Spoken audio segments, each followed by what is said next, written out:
Middle east की राजनीति में इस समय जबरदस्त हलचल मची हुई है। अमेरिकी राष्ट्रपति डोनाल्ड ट्रंप ने ईरान के सर्वोच्च नेता अली खामिनेई का मौत का सीधा और सनसनीखेज दावा किया है। ट्रंप ने अपने social media platform truth social पर जारी एक लंबे पोस्ट में कहा कि अमेरिका और इजराइल के साझा खुफिया और सैन्य कार्रवाई के दौरान खामिनेई मारे गए हैं। ट्रंप ने इस कथित ऑपरेशन को बेहद सटीक, आधुनिक तकनीक से लैस और रियल टाइम इंटेलिजेंस पर आधारित बताया है।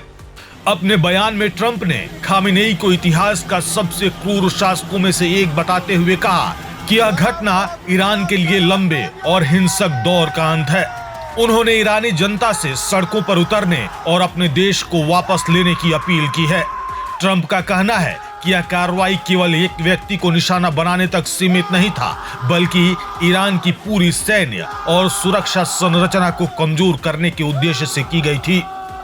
ट्रंप के अनुसार इस संयुक्त ऑपरेशन में हाई प्रिसीजन ट्रैकिंग सिस्टम और उन्नत निगरानी तकनीकों का इस्तेमाल किया गया, जिसकी वजह से खामिनेई और उनके साथ मौजूद वरिष्ठ नेतृत्व बच नहीं सका।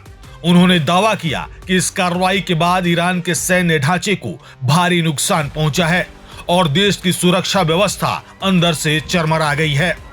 ट्रंप ने ईरान की सबसे शक्तिशाली सैन्य संस्था IRGC का नाम लेते हुए कहा कि उसके साथ साथ सेना और आंतरिक सुरक्षा बलों में भी गंभीर असंतोष और भ्रम की स्थिति पैदा हो गई है।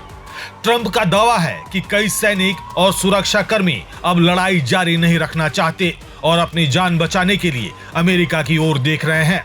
उन्होंने बेहद कड़े शब्दों में चेतावनी दी कि जो लोग अभी सहयोग या आत्मसमर्पण करना चाहते हैं उनके लिए समय है, लेकिन बाद में उन्हें कोई मौका नहीं मिलेगा।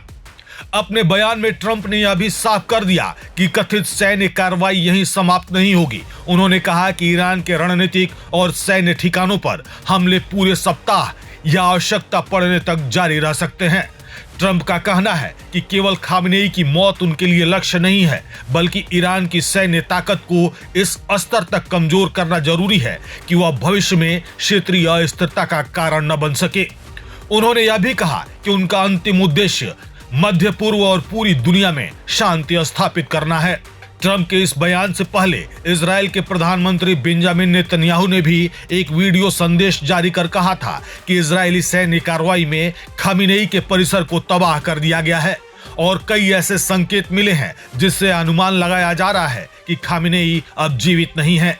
नेतन्याहू ने यह भी दावा किया था कि इस ऑपरेशन में ईरान के शीर्ष सैन्य कमांडर और परमाणु कार्यक्रम से जुड़े वरिष्ठ अधिकारी भी मारे गए हैं।